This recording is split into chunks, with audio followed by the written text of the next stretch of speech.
All right, so knockout stage just finished for Group A and Group C. So figure I'd give my review on this. As you can see, the scores on the left, left, uh, are Cloud9 going 3-2, and then EDG going 3-0. Now, both of these are pretty significant. Not as in the individual games are significant, but more so just the conditions of these premier teams like Cloud9 and EDG. Now, through both of these series, it's kind of taken away that Cloud9 is this weak NA team now that we have even less faith than we went into play-ins and knockout stage, and that they've had such difficulty against Detonation FocusMe and also Gambit Esports, as both of these teams are regarded as worst teams, wildcard teams, right? So I wanted to jump into the first game against Cloud9, and I'll mostly be talking about the Gambit versus Cloud9 series, because EDG, it's not really fun to talk about a 3-0 smash where games end in 20 minutes. So probably refrain from that, but I'll touch on it a little bit. So we have the first game. So first game, to touch on the draft, this is really strange, and I think Mark Z brings up a really good point, in that Kira didn't go Time Warp Tonic on Orianna. Now, you could say you don't go Time Warp Tonic because Orianna is a safe pick anyways, so you don't necessarily need that. And instead he goes for Domination Tree, but given the caliber of Jensen himself, I'd say you probably should go Time Warp Tonic anyways, just because he's a really good laner. And you coming in as an underdog, maybe you want a little bit more safety, and you can also push up your lane a little bit more so that Kira can contest Blabber in the jungle, especially early, because you want to be able to contest for the Scuttle Crabs, right? So if you're able to take Time Warp Tonic, then you can contest all these marks and stuff that Kindred can get, and therefore you set Blabber back a shit ton. So overall, I think, getting Time Warp Tonic as secondary tree is probably the best thing to do in this particular matchup, considering the 2v2 mid-jungle matchup. Now, Sneaky, he gets Kai'Sa because Gambit, they just have this obsession with banning out Licorice, and what I think this boils down to is they want to put some pressure upon this guy in the top lane who is this solo carry guy. He doesn't necessarily get a ton of resources. He maybe gets one gank usually per game, but other than that, they just leave Licorice on an island, and he does really well. So whenever he does get an advantage, it kind of snowballs, and he's able to snowball his own advantages. That's probably Licorice's best strength. So apart from the draft, Kira, he gets denied CS like really early on. He gets chunked out really hard, and then Jensen is able to just run over the mid lane. He's doing really well. He's up CS. And then at 14 minutes, Cloud9 try to contest Rift Herald with only 3 people against 5 people. And obviously, you could see this as a problem when you go into a team fight 3v5. So Gambit get a 2-for-0, and then they get Rift Herald, and then they get mid-tier 1. So Gambit just snowball off of this entire beginning exchange, beginning big team fight. And the only reason why Cloud9 come back in this game is that Gambit are such fucking idiots to try and do a tower dive at 21 minutes at the mid tier 2, and they just get completely fucking wrecked. and from like a collapse from C9 all around the top side and bot side. And so C9 get a 5-for-1 and then Baron afterwards, and by that point the game's over. But the more important thing to take away from this particular game is that Cloud9 looked pretty weak in the early game. They really only had their advantage in the mid lane because Kira just kind of disrespected Jensen, which you probably shouldn't do that to the number 1/number 2 best mid laner in North America. It's probably a bad idea. So I think Kira messed up a lot in the first game. I put a significant amount of blame on him, but also blame on just Gambit's entire mentality. It reminded me of like a solo queue game. You know, when you're in solo queue and one person goes in and they try and engage, and it's obvious that that person's gonna die. So instead of everyone backing up and just losing that one guy, and suddenly one guy trickles in, then another guy trickles in, and you just try and save all of your teammates, and then everyone ends up dying, right? And the reason why people usually do that is because they're afraid of getting flamed. Like, oh, why didn't you help me? It's like, nah, dude, you're a lost cause. That's like getting fucking bit by a zombie. It's like, nah, dog, peace out. Like, I'm not about to be around for when you turn into the fucking 28 days later shit and start trying to attack me. Like, nah, I'm cool with that. So that's what happened. Game 1. Game 2. Okay, let's check this out. Okay, I forgot to set up my hotkeys real quick. Let's just do that. Okay, so this game, I want to touch on the draft at this point. Now, previously, Cloud9 had banned Taliyah.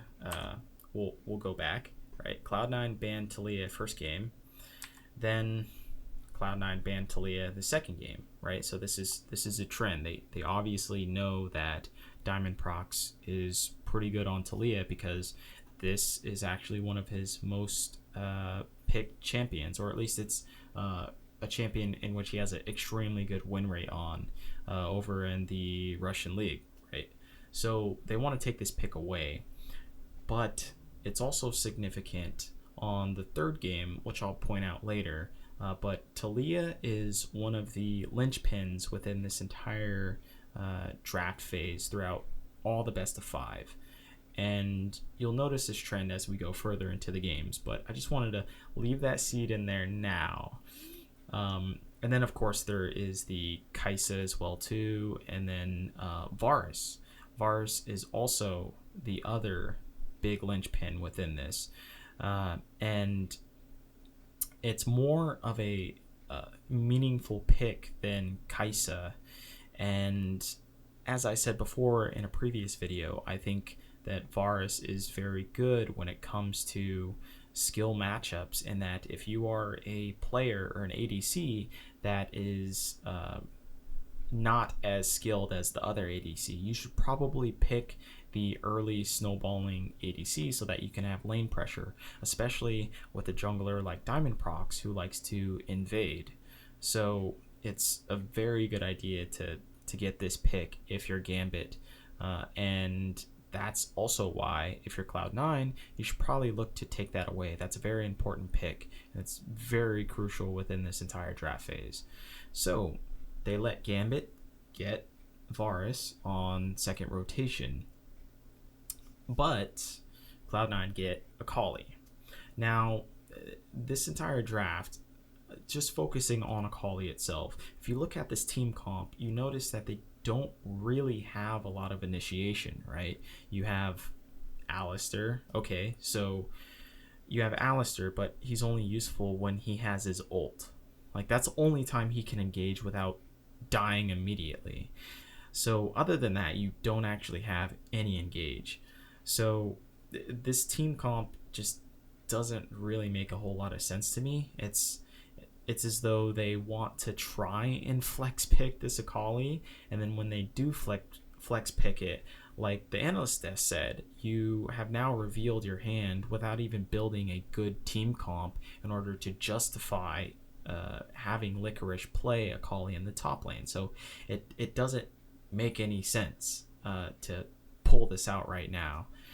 So, and you also know that with Anivia being up, he's going to pick Anivia if you're going to pick Akali, because that's just a good pick because you have massive wave clear at level 6, and all you have to do is push the wave, and then suddenly Akali is kind of useless. And not only that, but you have your egg passive as well too, so it's not like you can get instantly killed at level 6, because you're going to have your passive, and then jungler is going to be around somewhere. So it's just a really bad idea to try and flex it and then later go back after they pick a wave clear mid. So you can see this just fumbles the entire Cloud9 draft in the second game.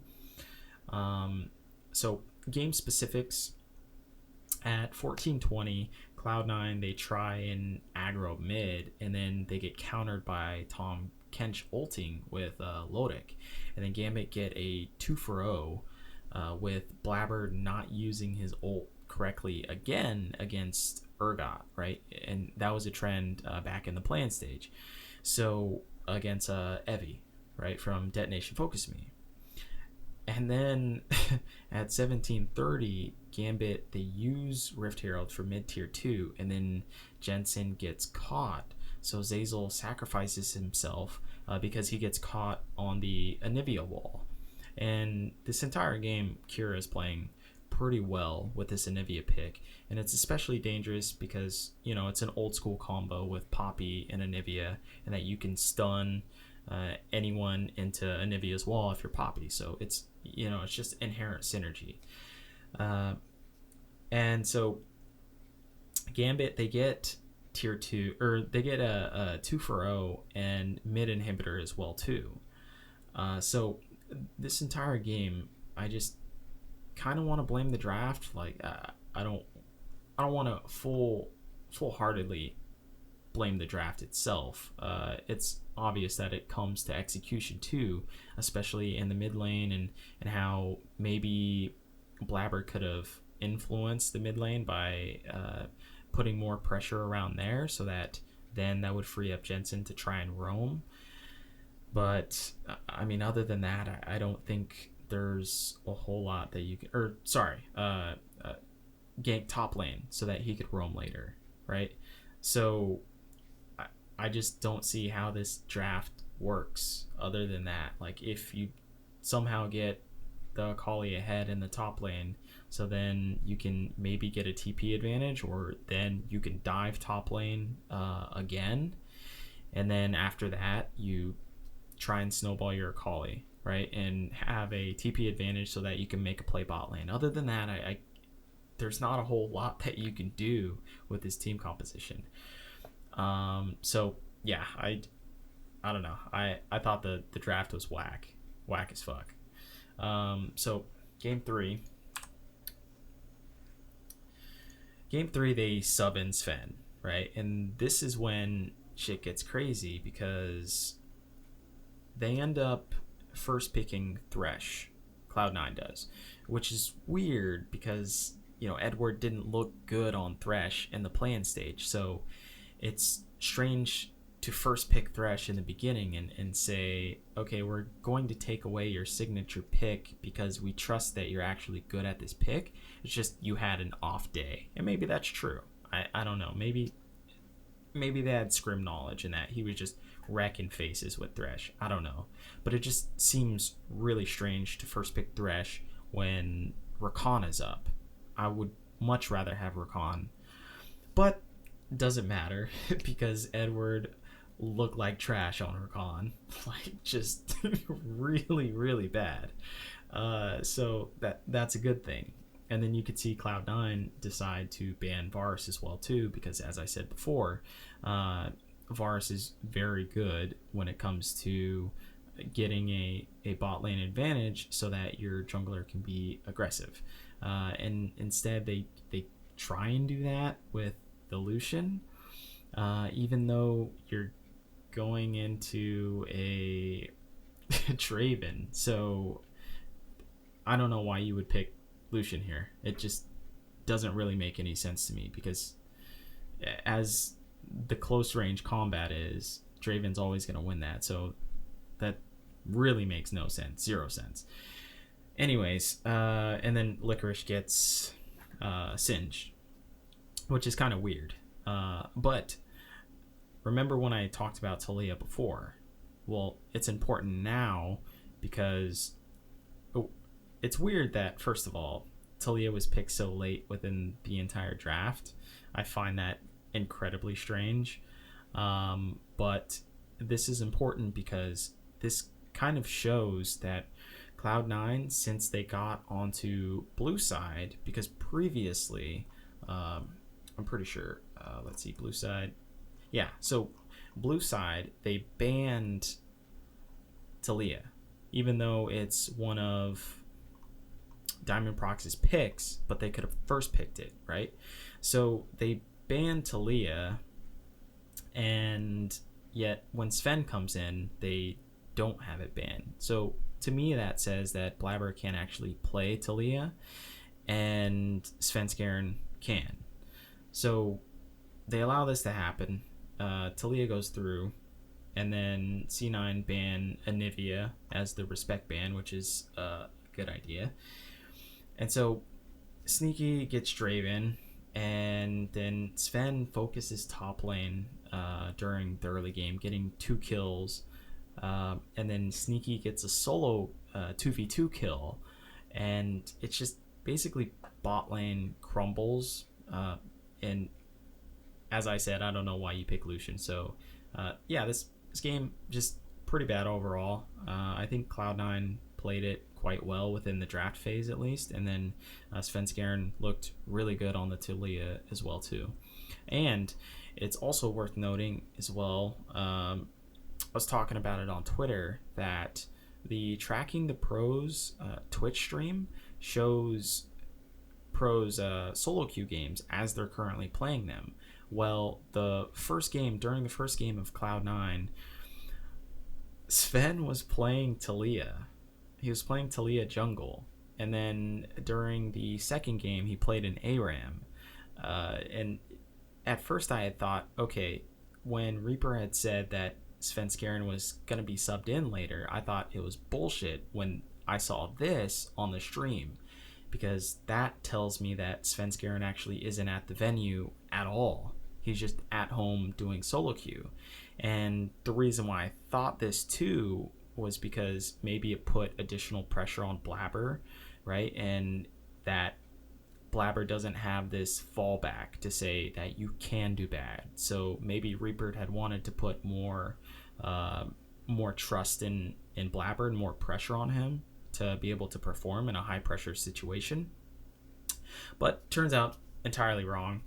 He just played a game of solo queue at the venue, and then he pulls it out at the first game.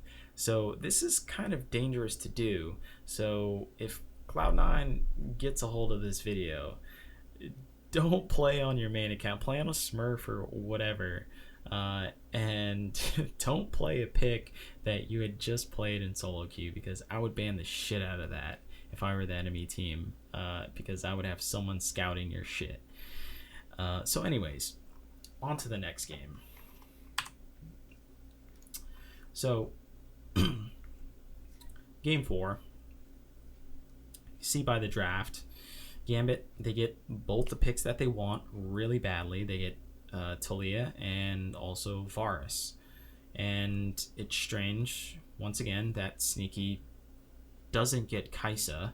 Like, I don't know why you don't pick Kai'Sa at all. And then also you don't pick Kai'Sa the previous game too. Very strange, because he's been really good on Kai'Sa. So anyways, he doesn't pick Kai'Sa this game. He picks Draven instead. And then the Nautilus and Thresh matchup, as was stated in the broadcast, of how Nautilus is kind of a counter pick to Thresh because of the hook animation, and that you can cancel it out if you're Nautilus. And Nautilus just has a better trade pattern. And also, I think Nautilus is just incredibly underrated. I'm so surprised it took so long for anyone to pick up Nautilus as a pick, whether it be top lane or support. I think he's in a pretty good position right now. And they also kind of fixed his mana problems too. So I don't know why people don't pick him. Anyways, side tangent. So Gambit, they give the respect ban to Singed, which is decent because that's a very eccentric pick, and if it's so eccentric that you don't know how to play against it, you might as well ban it. And then of course Jensen tries out Kassadin. Now Kassadin versus LeBlanc, this matchup previously in the play-in stage, I forgot who played it, but it was played, and what happened was Kassadin ended up picking Doran Shield instead of Dark Seal or Corrupting Pot first item. Now Shifter has been doing this in solo queue. He's been picking Doran Shield against the LeBlanc matchup specifically because I guess the idea is that, well, since the LeBlanc player is just not really going to waste a ton of mana on you when it comes to trade patterns, because you could just queue as the Kassadin and get your magic shield, which then nullifies the entire rotation of LeBlanc in the early levels, right?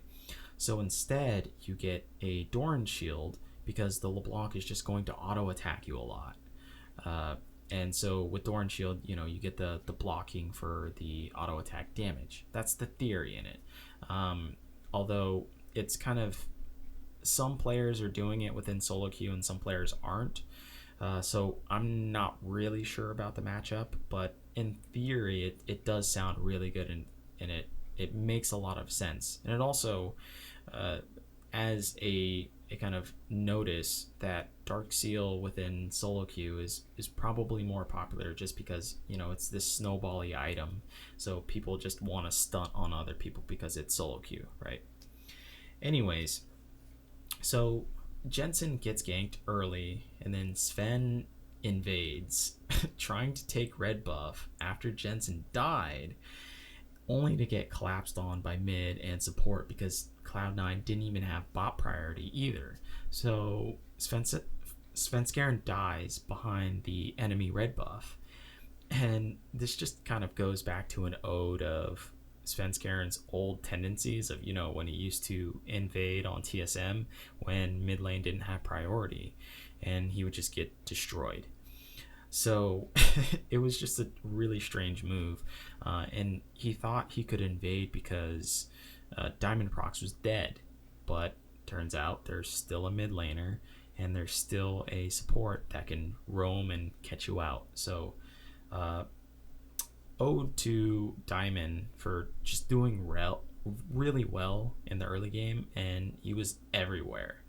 And then Gambit then decide later on, since they're ahead kind of, to get a 50-50 Baron. They just do it, and Svenskeren's in the back, and they end up trying to do this, I think because Svenskeren doesn't have flash, but there's a Thresh, so Thresh instead hooks and uses his lantern to try and bring in Svenskeren to do a smite steal, but it ends up not working.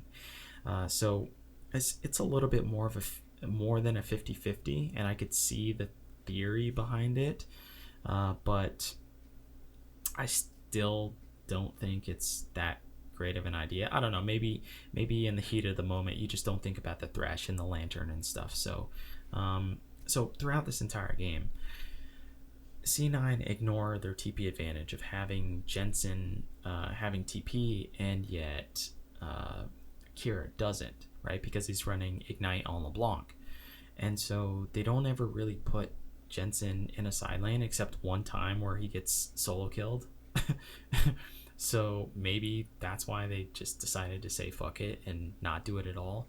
But it seems strange to try and not at least do a swap to where Jensen is facing against the Poppy, and then you have Licorice facing against the LeBlanc, which maybe Licorice still gets blown up by the LeBlanc at this point, probably, but maybe they could have done that. I don't know. I'm not really too sure. So, last game for the draft. It's dope that Svenskeren chose Graves because he's been playing a lot of Graves in solo queue. So it's clear that he's been practicing this pick quite a bit. And then, of course, Cloud9 get Kai'Sa, first rotation. And for some reason, Gambit have this obsession with Lucian. It's like if Varus is banned, suddenly they fall back to Lucian for some reason. I don't get it, but okay, I guess, and especially, I guess this is okay, since Lucian is a lane bully, and then Kai'Sa has a weak early lane phase, so you're kind of banking all your chips on snowballing bot lane really fast. So, but this gets counteracted by Cloud9 choosing Shen, because it's like, all right, well, if you aren't stomping the lane before level 6, then you have a Shen who can then protect the Kai'Sa if you try and do an all-in, and especially with the Olaf trying to gank bot lane, right? So this entire draft is really good from Cloud9. I think it's pretty intelligent. So Cloud9, they focus bot side, and they're able to get a bot tier 1 pretty early. And then Cloud9, they constantly fight mid lane instead of trying to split push, up the map with when Ryze had a potential matchup against Mal's in the side lane. And then Zeyzal, in this entire game, Zeyzal is just on point, deserves MVP for this particular game. Because of just his engages multiple times.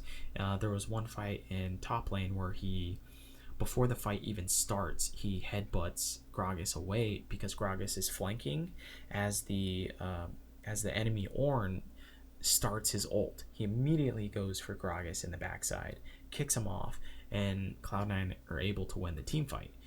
And then near Baron, before Cloud9 even start the Baron or whatever, they're posturing near Baron, both teams, and then he gets a crucial flash and he knocks up like 3 people, or I think 2, because Xayah ends up using her ult, so it looks like Xayah gets knocked up. But essentially, that's knocking up 3 people, kind of. And so he gets the knock up, completely destroys the team fight. And then he gets this crucial Hex Flash when Cloud9 are doing Baron, and Gambit try and do a last-ditch effort to defend against their Baron take with the remainder people that they have after that previous fight. And so Zeyzal is placed next to the blue buff, right? The enemy blue buff. Or, no, their blue buff. And he flashes over and gets this dope engage, and Cloud9 just clean up that fight. They get Baron, and then they close out pretty textbook. So this was just showing that Zeyzal is not afraid to make plays. Like, this rookie guy, he's got so much fucking balls, and I think he's a really promising talent, at least when it comes to engaged supports and when it comes to like this shot calling type-esque support. I don't know how he'll do in the mage meta, we'll see, but he's looking really good.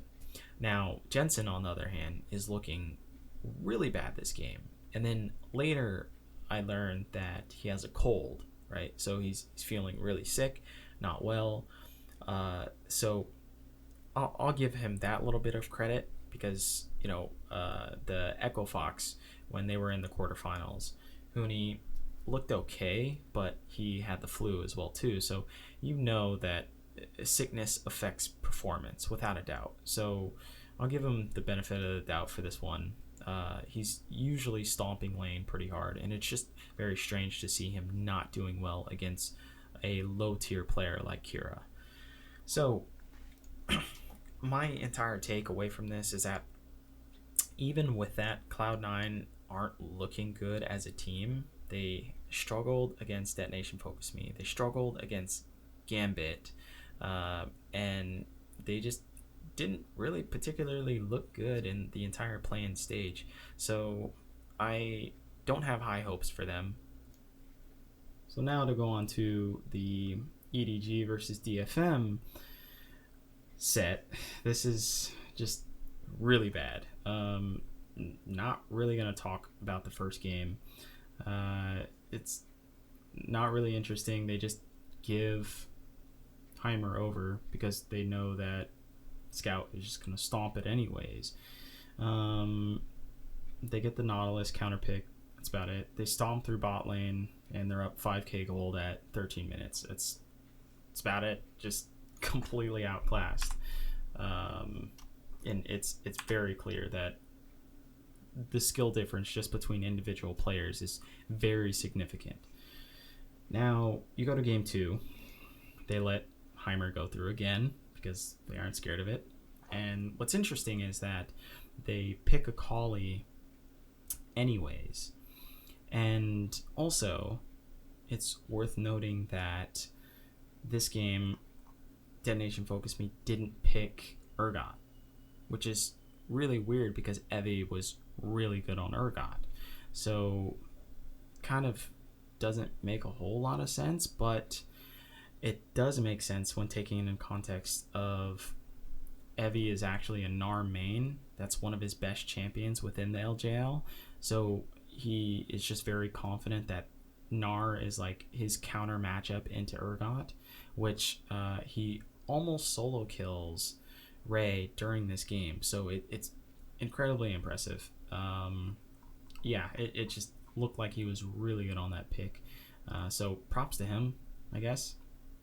But other than that, DetonatioN FocusMe, they pick the Heimer against Akali. Now, this is kind of a smart idea because you just have this massive amount of wave clear and Akali can't kill you until level 6, right? So you have a pushing lane until level 6, but at that time, hopefully Nocturne is over there to help and gank the lane because Akali's probably going to just murder you.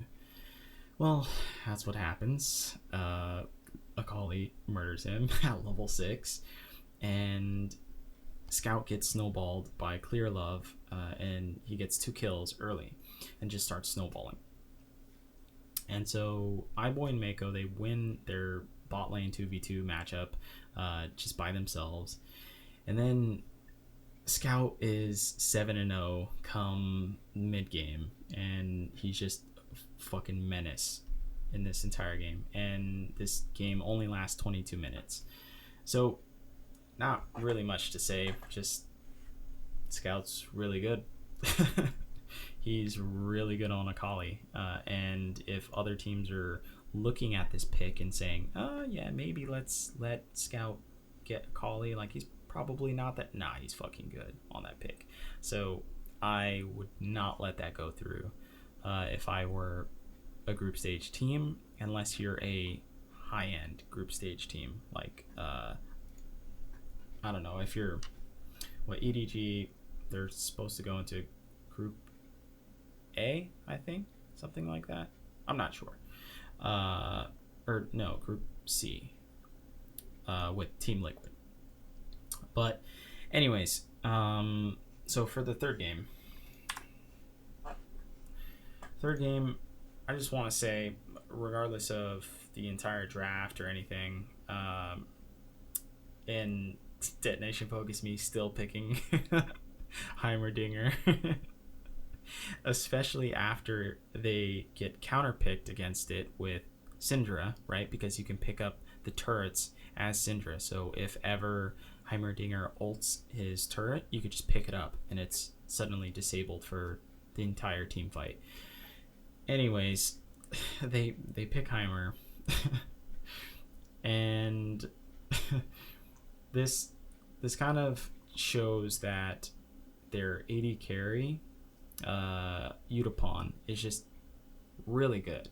He's really good at spacing around team fights. He's good at knowing about which abilities to dodge. He just looked really impressive during this entire game. And Detonation FocusMe actually put up a pretty good fight in the last game. They were ahead, or they were even in gold for the mid game, all the way up to the mid game. And both teams, they focused bot lane during this entire time, with Steel actually having good pressure in the bot lane, even getting a solo kill against Haro, because Haro is subbed in this game, right? So he gets a solo kill against Haro, and then as he invades EDG's, as a Haro invades DFM's jungle. So this slows EDG's pace and their lead, and then allows Nocturne to control the bot side a little bit more. And then Scout, he gets his solo kill at level 6, which just shows he just completely outclasses the enemy mid laner, even on his signature pick. But it's funny that they give EDG this counter pick and they pick into the counter pick. So I don't know. Like I said, still don't get it. And then at 11:30 at DFM, they contest Rift Herald, and it goes really well for them because Vivid gets this sick knockup onto like 3 people, and then Utapon ends up dodging a ton of abilities, and this just shows his skill and his awareness, when to use, flash, or when to like juke, or when to hop. And so it just really impressed me during this entire game. And then 1800, that's where DFM lose all chance to win this game entirely, because they contest, or EDG contest blue buff of Detonation FocusMe's blue buff. And so DFM are just like, fuck no. And they're caught in this small corridor. So Ornn getting caught in an Ornal in a small corridor in that long section, just right down below blue buff, it's terrible. Your entire team's just gonna get caught in that, which they do. And so EDG get a 4-for-1, and game's just over right there.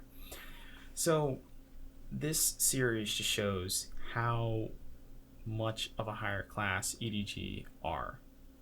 iBoy is insanely good.